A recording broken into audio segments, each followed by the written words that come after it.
Boa noite a todos.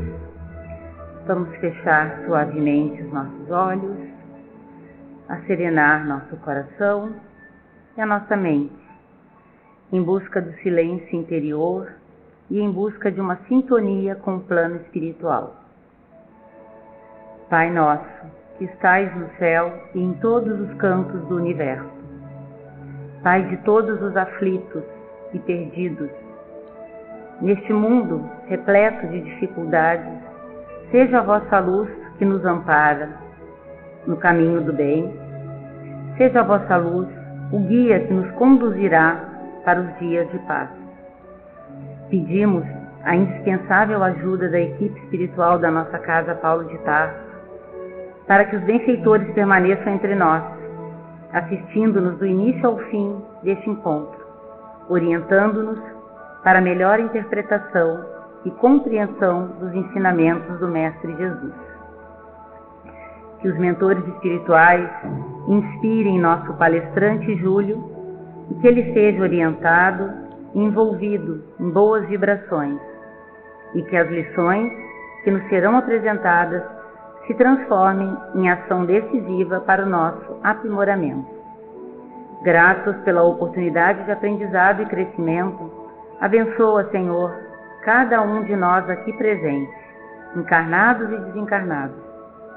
E assim te pedimos que em nossos corações permaneça a segurança do teu amparo e da tua misericórdia. Que assim seja. Boa noite, meus irmãos. É sempre uma grande satisfação a gente voltar a essa casa para fazer uma exposição doutrinária. E hoje nós vamos comentar um dos princípios básicos da nossa doutrina, um dos princípios que distingue o espiritismo de outras religiões, não nos faz melhores do que as outras religiões, mas distingue bastante o espiritismo de outras religiões, que é a reencarnação. As demais religiões cristãs acreditam em ressurreição. Ressurreição seria a volta do corpo morto à vida física. Reencarnação é a volta do espírito humano à vida física num outro corpo, num corpo novo. Quem quiser entender um pouco mais a respeito, o Evangelho capítulo 4,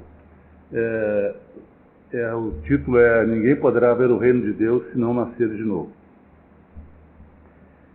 Essa ideia de ressurreição, provavelmente os hebreus adquiriram dos egípcios, porque eles ficaram cerca de 400 anos vivendo no Egito, e entre aqueles povos que vieram daquele planeta do sistema de Capela, que vieram, segundo Emmanuel, os 4 povos, né, foram egípcios, hebreus, árias e indianos. Desses, Emmanuel nos diz que os egípcios, os que vieram para o Egito, eram os mais evoluídos. Eles acreditavam em reencarnação, só que, como o povo que já era da Terra era um povo mais atrasado, moral e intelectualmente, e com uma forma de infundir medo nas pessoas, para que as pessoas agissem de uma forma mais correta, eles introduziram na ideia da reencarnação a teoria da metempsicose. Diziam que aquele que não agisse corretamente, ele podia nascer como um cachorro, como uma cobra, como um jacaré, alguma coisa assim. É claro que aqueles espíritos egípcios que vieram de outro mundo para cá não acreditavam nisso. Eles sabiam que o espírito humano, depois que o espírito começa a reencarnar como humano, jamais ele vai reencarnar num corpo de animal. Mas, para infundir um pouco de temor naquele povo, que era muito atrasado, principalmente em termos de moral, eles utilizaram essa teoria da metempsicose como uma forma de freio. Assim como os cristãos utilizaram essa ideia do inferno, né, com o inferno perpétuo, onde, segundo Santo Agostinho, se o espírito saísse lá, fosse a boca do vulcão, ia se sentir refrigerado de tão quente que era o inferno. Era uma forma de fazer que as pessoas tivessem medo de agir contra as leis impostas pela religião. Mas os hebreus, eles não tinham muita preocupação com essas questões de alma. O que chamava mesmo a sua atenção eram as coisas materiais.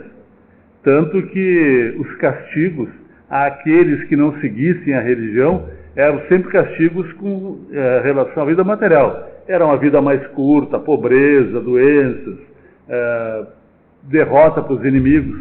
Já as recompensas para quem obedecesse a Deus eram ao contrário, né? Era vitória sobre os inimigos, uma vida mais longa, uma vida próspera, saúde, porque o que interessava mesmo para eles era a questão, era a vida material. Para eles havia a ideia da reencarnação, mas não era uma coisa muito bem definida, eles também não estavam muito interessados nisso. Mas, se nós já vivemos outras e outras vidas, o Espiritismo nos diz que nós já vivemos inúmeras outras encarnações, por que a gente não lembra disso? O motivo básico físico é que, quando a gente está acordado, há uma interação permanente entre o espírito e o corpo físico. E como as memórias de vidas passadas não estão armazenadas no cérebro físico, enquanto estamos acordados a gente não lembra de nada. Há alguns casos, quando há necessidade da pessoa lembrar, alguns casos raros as pessoas lembram, mas normalmente a gente não recorda de nada enquanto estamos acordados. Mas durante o sono físico é muito comum nós lembrarmos de situações que a gente vivenciou no passado. Eu raríssimas vezes lembro de alguns dos meus sonhos. Não sei se já tive algum sonho que eu lembrei do passado, mas raras vezes eu lembro do que eu sonhei. Mas eu conheço algumas pessoas que já sonharam, se viram em corpos diferentes, em épocas diferentes, né? Eram pessoas diferentes. Uma delas disse assim, eu tinha uma aparência diferente, mas era eu sei que era eu. Até a pessoa disse, eu sou um homem naquela encarnação, eu era uma mulher, mas eu tinha certeza que era eu. Né? Porque durante o sono físico, parcialmente desprendido do corpo físico, o espírito pode entrar em contato com as suas memórias de encarnações passadas. Mas esse é o motivo físico. A causa básica para haver esse motivo físico é que lembrar do que a gente fez no passado, do que a gente vivenciou, seria muito mais prejudicial para todos nós do que benéfico. Por exemplo, se todos nós lembrássemos do que a gente foi no passado, lembrássemos do que os outros, com quem a gente convive foram no passado, eu não poderia estar fazendo palestra aqui, né? Se minha mulher disse, mas esse camarada aí fazendo questões de morais, eu conheço o passado dele, né? Eu nunca quis saber de nada do meu passado, porque já não sou santo nessa encarnação, né? E como o espírito não regride, ele só anda para frente em termos de evolução moral e intelectual, né? Se eu não sou santo hoje, no passado eu era pior do que hoje e assim sucessivamente. Nós hoje somos a nossa melhor versão como espíritos. Mas, mesmo eu não querendo saber, já soube de algumas coisas do meu passado e nunca soube de nada de que eu pudesse me orgulhar. Aliás, eu não aconselho ninguém a querer saber nada do passado, porque se a providência divina achar que alguma coisa a gente tem que lembrar, vai fazer com que a gente lembre de alguma forma. Mas, se achar que não, é melhor de não procurar saber. Mas há algumas pessoas, como eu disse, algumas pessoas que lembram do passado, principalmente durante a primeira infância. Mas uma pessoa bem conhecida, da qual eu já ouvi comentários sobre vida passada, foi Divaldo Franco, ele contando numa palestra que ele esteve uma ocasião na França e de repente sentiu vontade de sair, de andar em uma certa direção, que ele não sabia bem aonde, ele tomou um ônibus, se não me engano, e aí desceu próximo do mosteiro, ele começou a olhar para o mosteiro e começou a lembrar que ele tinha sido a pessoa que organizou a construção daquele mosteiro. Aí pediu para entrar no mosteiro, foi recebido depois pela Madre Superiora, e ela não acreditou quando ele falou que ele já tinha vivido ali, que ele tinha construído o mosteiro, e ele levou a Madre Superiora em cada recanto, cada peça daquele mosteiro, aqui, lá tem peça tal, aqui tem a peça tal, e ela ficou surpresa com aquilo, porque ele conhecia melhor até do que ela, todos os compartimentos do mosteiro. E até ficaram amigos, passaram a se corresponder até o desencarne dela. A Índia, como é um país onde para os hindus a reencarnação é uma coisa normal, há muitos relatos de pessoas que lembram de encarnações passadas. Eu já relatei alguns casos aqui de uma menina que lembrou que tinha desencarnado com 13 anos ou 12, afogada, e aí levou um pesquisador na cidade onde ela disse que tinha vivido, né, levou até a casa onde morava a mãe dela. Quando foi apresentado para a mãe, para aquela que seria sua mãe na encarnação anterior, ela relatou como é que foi a vida dela, como é que desencarnou, e a mulher ficou surpresa que exatamente assim que a filha dela tinha desencarnado. Tem um outro caso de um menino, também já contei aqui, de 5 anos, que se queria voltar para a casa dele, para a mulher dele, né, e tanto ele insistiu que os pais resolveram deixar que eles levassem. Aí foi para uma outra cidade onde ele indicou o endereço, a casa. Aí quando bateram na porta, lá uma mulher abriu a porta: "Ô, fulano, sou eu, não está me reconhecendo?" Ela disse: "O guri está louco, não conheço esse guri." "Não, mas eu sou fulano, lembra que uma vez até tu brigou com a minha mãe e eu não gostei, eu dei uma paulada na tua mão, quebrei o teu dedo." E ela falou: "Pô, foi isso que meu marido fez, mas já faz muito tempo." Tem o caso de um menino, acho que era árabe, também, que disse: "Eu fui morto, parece que 5, 6 anos atrás, me mataram com machado, me enterraram." E ele levou a família e a polícia no lugar onde estava o corpo, encontraram o corpo. Depois disse: "Agora eu vou mostrar para você onde é que está o machado que usaram para me matar." Encontraram o machado, ele entregou o nome da pessoa que o tinha morto. Inicialmente, claro que o homem negou, mas depois acabou por confessar que ele realmente, cerca de 5, 6 anos antes, tinha matado alguém e enterrado. Tem um caso bem conhecido também, que é nos Estados Unidos, de um policial que foi atender uma ocorrência e um bandido deu um tiro no coração e ele morreu. 1 ou 2 anos depois, ele reencarnou como filho do seu filho, ou seja, reencarnou como seu neto. E com um problema cardíaco, teve que se submeter, ainda pouco depois do renascimento, a uma cirurgia no coração, para corrigir um defeito que tinha no coração. A gente diz que o perispírito é a matriz do corpo físico, né? Se esse espírito desencarnou com um tiro no coração, é possível, né, que ele tenha ficado, como foi pouco tempo, não teve tempo de voltar o coração do perispírito à condição normal, e como o coração é a matriz do corpo, o perispírito é a matriz do corpo, o coração físico veio com defeito, aí corrigiram com uma cirurgia. Mas o motivo básico, né, principal, deve ser mesmo usar o caso dele como mais uma prova de que nós somos espíritos imortais, que a gente nasce, renasce, o corpo morre, mas o espírito continua vivo. Então, a memória que a gente tem hoje é resultante daquilo que a gente vivencia enquanto está no corpo físico. Mas, frequentemente desprendidos parcialmente do corpo, a gente lembra do que fez em encarnações passadas. Um outro benefício do esquecimento é que muitas e muitas vezes, eu disse que nós somos hoje nossa melhor versão, né? Muitas vezes a gente desencarna depois de ter cometido erros gravíssimos aqui. E muitas vezes o espírito pede para reencarnar, para passar por situações muito difíceis, apenas pelo benefício do esquecimento. Porque do lado de lá a consciência fica escaldando e às vezes o espírito literalmente enlouquece de dor moral por lembrar das atrocidades que ele cometeu aqui.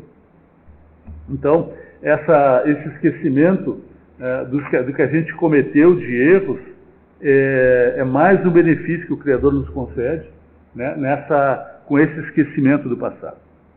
Mas eu sempre digo que o Cristo é a solução para todas as nossas dúvidas. Se a gente tem alguma dúvida sobre qualquer coisa que se vá fazer, em termos de relacionamento, em termos das nossas vidas, a gente deve se perguntar o que Jesus falou a respeito, como ele agiu em situações assim. E observe, quando ele se encontrou com Nicodemos, ele disse que ninguém iria ver o reino de Deus se não nascer de novo. Por que isso? Porque uma única encarnação não dá para a gente aprender tudo que há para aprender. Há uma imensidade de coisas para a gente perceber, para a gente aprender, e mais do que isso, uma encarnação é muito pouco para a gente se despojar de todas aquelas imperfeições que às vezes a gente cultivou com carinho durante séculos. Então é preciso mesmo várias e várias encarnações para que em cada uma delas a gente aprenda um pouco mais, vença um pouco mais das nossas imperfeições, e assim nós vamos nos aprimorando, até que um dia vamos nos tornar espíritos perfeitos, puros, e não precisaremos mais reencarnar.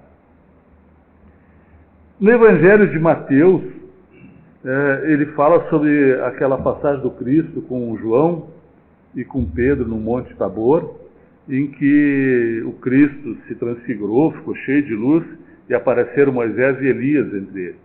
E aí, quando eles estavam descendo, um deles perguntou para Jesus, por que os antigos diziam que antes do Salvador tinha que vir o Elias?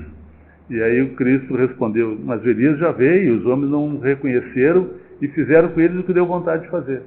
E aí o Mateus registrou assim, então os discípulos compreenderam que ele estava se referindo a João Batista, porque o profeta Malaquias, lá no seu livro, no capítulo 11, ele disse que Elias, que era um profeta, tinha vivido 9 séculos antes, iria voltar a viver entre os hebreus mais tarde, iria renascer entre os hebreus. E o Cristo está dizendo que João Batista era o Elias reencarnado. Mas também o Cristo disse assim, desde o tempo de João Batista, o reino dos céus é tomado pelos violentos. E aí os apóstolos não entenderam, porque quando ele disse isso, João não tinha morrido. O Herodes ainda não tinha mandado cortar a cabeça do João. Ele disse, mas como assim? João está vivo? Como desde o tempo de João Batista? E ele disse, se vocês querem entender, ele mesmo é o Elias. Veja, o Cristo foi objetivo, ele não tergiversou, não fez alguma relação, ele disse objetivamente, Elias, João Batista é o Elias reencarnado. E não podia ser o Elias ressuscitado, né? Porque João Batista era primo de Elias, ele foi visto criança, foi visto nascer, foi visto crescer junto com Cristo, eles tinham poucos meses de diferença de idade. Então o João Batista só podia ser Elias reencarnado. Mas quando a gente fala a respeito da reencarnação ou não, a gente deve também confrontar a ideia da reencarnação com a sabedoria, com a bondade do Criador. A teoria da unicidade das existências, ela é mais perfeita, ela é mais consoladora que a teoria da reencarnação. Se eu passo aqui 100 anos e cometo inúmeros crimes, será que por esses inúmeros crimes, por 100 anos, eu mereço ficar o resto da eternidade num sofrimento atroz? Será que Deus é mais injusto que os homens imperfeitos? E mais do que isso, será que Deus, quando cria um espírito, ele não sabe se o espírito vai agir a partir daquele momento certo ou errado? E será que ele não saberia que tal ou qual espírito que ele criou iria cometer erros e ir para o inferno? Será que Deus pode se enganar? Mas também há outras formas de se ver isso. Qualquer um que cometesse erros que o remetesse ao inferno, será que não ia preferir morrer como espírito do que ir para o inferno? Será que existiria alguém dizendo, não, eu prefiro passar o resto da eternidade no inferno queimando do que desaparecer como ser humano? Nenhum ser racional iria preferir isso, né? E Deus, se quisesse, poderia aniquilar o espírito pecador, já que ele não merece, como dizia antigamente, não merece o paraíso ou não merece o céu. Mas será que Deus é tão sábio que ele prefere ver as suas criaturas passar por sofrimentos terríveis pelo resto da eternidade? É claro que não. O Criador não tem essas deficiências morais e intelectuais que os homens atribuem a ele. É que a ideia nossa a respeito do Criador, ela vai se modificando à medida que nós vamos evoluindo moral e intelectualmente. Antes nós víamos Deus no trovão, na chuva, no raio, nos fenômenos climáticos, né? Aos poucos fomos modificando isso. Aí acabamos criando depois deuses imateriais, mas que eram seres terríveis também. E à medida que nós vamos evoluindo, a nossa ideia a respeito dos atributos do Criador também vão evoluir. E para nós espíritas, Deus é eterno, imutável, sábio, todo-poderoso, onipotente. Todos os atributos que existem em termos de qualidades, ele os tem no mais alto grau. E se alguém é bom, é todo-poderoso, é sábio, é amoroso, será que ele vai querer dar para alguma das suas criaturas um sofrimento desnecessário ou um sofrimento acima daquilo que a criatura merece? É claro que não.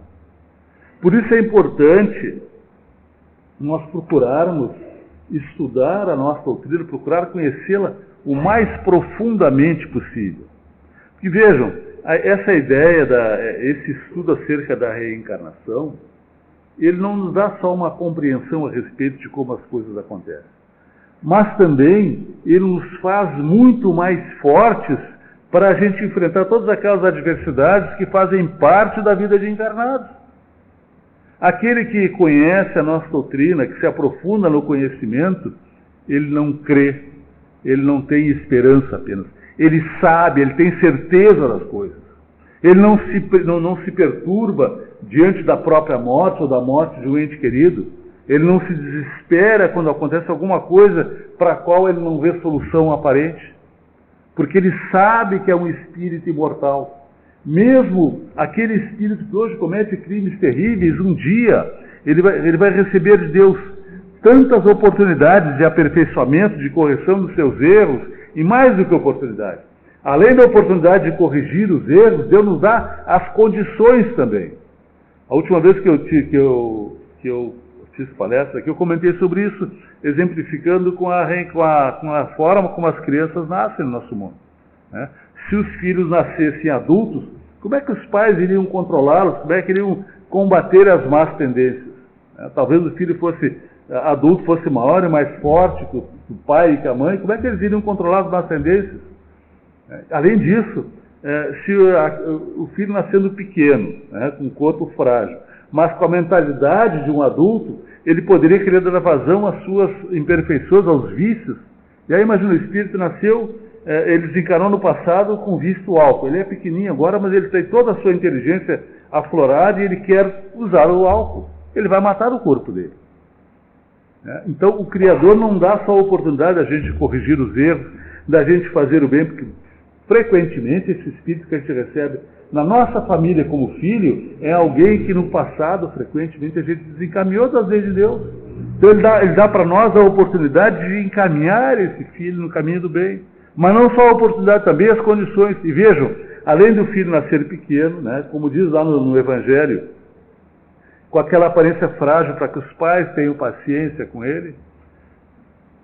Além disso, a infância, os primeiros 7 anos, é a fase em que a criança mais absorve as informações de cunho moral que podem modificá-la como ser humano para melhor. Então vejam, o Criador não é apenas bom, ele é sábio, ele nos dá aquilo que a gente precisa, nem sempre nos dá o que a gente quer. E ainda bem que ele nem sempre nos dá o que a gente quer, porque se desse tudo o que a gente quer, nós iríamos meter os pés pelas mãos. Nós, apesar de sermos homo sapiens sapiens, fazemos muita bobagem. Em seguida eu lembro que nós comemos indevidamente, a mais do que devíamos. Muitos de nós fazem uso de drogas lícitas e ilícitas. Nós espíritas sabemos que a gente deve manter um certo padrão de equilíbrio, e nós nos estressamos, nos irritamos por qualquer contrariedade. Tudo isso afeta o nosso corpo físico de uma forma tão grave que boa parte de nós, encarnados, voltamos para o mundo espiritual antes do tempo previsto, porque estragamos o corpo físico nos estressando. E até em relação a isso, essa compreensão da doutrina vai nos fazer tendo certeza de que Deus é justo, é sábio, é todo-poderoso, Ele nos ama, que Ele não vai nos deixar passar por situações que não venham em nosso benefício, mesmo que essas situações sejam desagradáveis. Como aquela pessoa que está com uma doença grave, um câncer, por exemplo, tem que fazer quimioterapia. Quimioterapia, às vezes, é um horror, dá sofrimento terrível. Mas quem faz quimioterapia sabe que daquele sofrimento temporário, ela deve sair com a sua saúde melhor. Então, o Criador frequentemente me contraria, me coloca em situações que eu não gosto, porque Ele sabe que eu preciso daquelas situações. Da mesma forma que os pais, quando são responsáveis, não dão para os filhos tudo o que eles querem. Da mesma forma que o professor responsável é exigente com os alunos, procura fazer com que o aluno aprenda, não dá muita colher de chá para que o aluno leve o ano mais brincando do que aprendendo. O Criador é muito responsável, Ele se preocupa conosco muito mais do que nós mesmos nos preocupamos. Então é importante que nós tenhamos essa visão a respeito da atuação do Criador nas nossas vidas, porque assim nós nos tornamos muito mais fortes para enfrentar todas as nossas dificuldades. E as nossas dificuldades, elas não precisam se tornar menores. Os nossos problemas não precisam desaparecer das nossas vidas. Se Deus nos fizesse a todos nós saudáveis, jovens, bonitos, ricos, nós não seríamos 1 milímetro mais felizes do que somos hoje. Porque a nossa felicidade não depende do corpo físico, não depende das situações que a gente vivencia, não depende das pessoas com as quais a gente convive, depende unicamente de como nós somos interiormente. E para isso, a confiança no Criador é fundamental, mas fundamental mesmo. Eu lembro que a última vez também eu comentei sobre a fé, né? Eu até falei que quando a gente vai orar, se não tiver fé, é como se fosse fazer uma ligação de telefone, né? E o celular não tivesse chip. Eu posso passar o dia inteiro digitando o número do telefone com quem eu quero falar, que não vai fechar a ligação. Da mesma forma, se eu quero fazer uma oração pedindo ajuda a Deus, a Jesus, ao meu anjo de guarda, se eu não acreditar, a minha oração não vai chegar até ele. Então, essa fé, ela é fundamental para que nós nos tornamos melhores, mais fortes, maiores do que as nossas dores. Nenhum de nós encarna para sofrer, a não ser que o próprio Espírito exija encarnar para sofrer aquilo que ele fez os outros sofrerem. O Criador nos dá encarnações nas quais nós temos a oportunidade de corrigir os nossos erros, de fazer o bem para compensar os males que a gente praticou. Mas às vezes, lembra que eu falei que às vezes aqui do lado de lá o Espírito enlouquece dor pelos erros que cometeu? Às vezes a dor é tão grande pelos males que ele praticou, que ele não vê outra saída para aplacar sua consciência que não seja sofrendo o mesmo que ele fez os outros sofrerem. Ele exige, e na maior parte das vezes, os nossos benfeitores espirituais do lado de lá puxam o freio do Espírito. Não, vai devagar, não existe tanta dor assim, tanta dificuldade. Porque enquanto está lá, a gente vê a vida com os olhos do Espírito. Encarnamos, a gente vê tudo com os olhos materiais, né? Aí uma unha encravada é um suplício, é um terror. Enquanto a gente está, não, unha encravada, não, eu quero que me cortem o pé. Não, calma, do lado de lá, a tua unha vai doer mais do que um pé cortado. Então, deixa só uma unha encravada. Nós somos muito imediatistas. Aliás, isso é importante, é importante termos essa ideia, inclusive em relação às nossas imperfeições. Nós devemos sim nos esforçar para vencer as nossas imperfeições. Mas por mais que nos esforcemos, não vamos sair dessa encarnação perfeitos. Devemos sair melhores se nos esforçarmos, sim. Mas também temos que ter paciência com as nossas imperfeições. Nós temos que nos esforçar, mas ter essa consciência. Eu não vou vencer todas elas. Eu vou conseguir diminuir algumas, outras talvez nem consiga diminuir, mas se eu me esforçar para me tornar melhor enquanto estou encarnado, algumas vitórias eu vou ter sim. E às vezes, principalmente nós espíritas, a gente adquire uma consciência cada vez maior acerca do certo e errado, e aí começamos a avaliar, mas eu sou espírita há 10 anos, eu não melhorei nada. É um engano. Há 10 anos atrás, eu cometia os erros que eu estou cometendo hoje e achava que estavam certos. Hoje, cometer esses erros me incomoda, porque eu tenho a consciência de que estão errados. Então, eu tenho que ter essa compreensão de que eu sou perfectível, mas não vou me aperfeiçoar completamente numa encarnação. Porque se eu for muito exigente comigo mesmo, eu vou me tornar muito exigente com os meus semelhantes. Isso é tremendamente ruim. Isso azeda as minhas relações com as pessoas com as quais eu convivo. E mais do que isso, se eu sou muito exigente com as ações do meu irmão, me diz Emmanuel, lá no livro Pensamento e Vida, que a tendência é que daqui a pouco eu comece a praticar aquele mesmo erro do meu irmão que eu costumo criticar. Isso vai doer na gente e dói muito quando a gente percebe que a gente age de uma forma que a gente criticava nos outros. Então, a gente tem que fazer o máximo de esforço possível para se melhorar. Mas ter essa consciência, não vamos nos tornar perfeitos numa encarnação só, não. E o Criador não espera isso de nós. Só o que Ele espera é que a gente se esforce para se tornar melhor. Ele sabe que não vamos nos aperfeiçoar numa encarnação a ponto de nos tornarmos santos de uma só. Mas todo esforço que nós fizermos para nos melhorarmos vai ter sempre a resposta do lado de lá, o auxílio dos bons espíritos.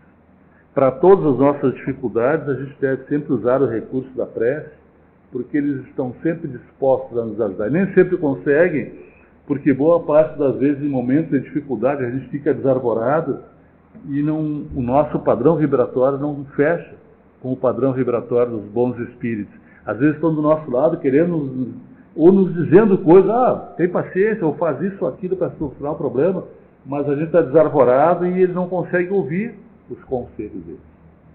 Espero que a gente, de alguma forma, tenha sido útil com esses comentários, que o nosso Pai nos auxilie a compreendermos cada vez melhor as suas leis, e os nossos amigos espirituais, os nossos anjos guardiões, nos auxiliem a agirmos cada vez mais como cristãos, para que a gente construa a própria paz. Muito obrigado.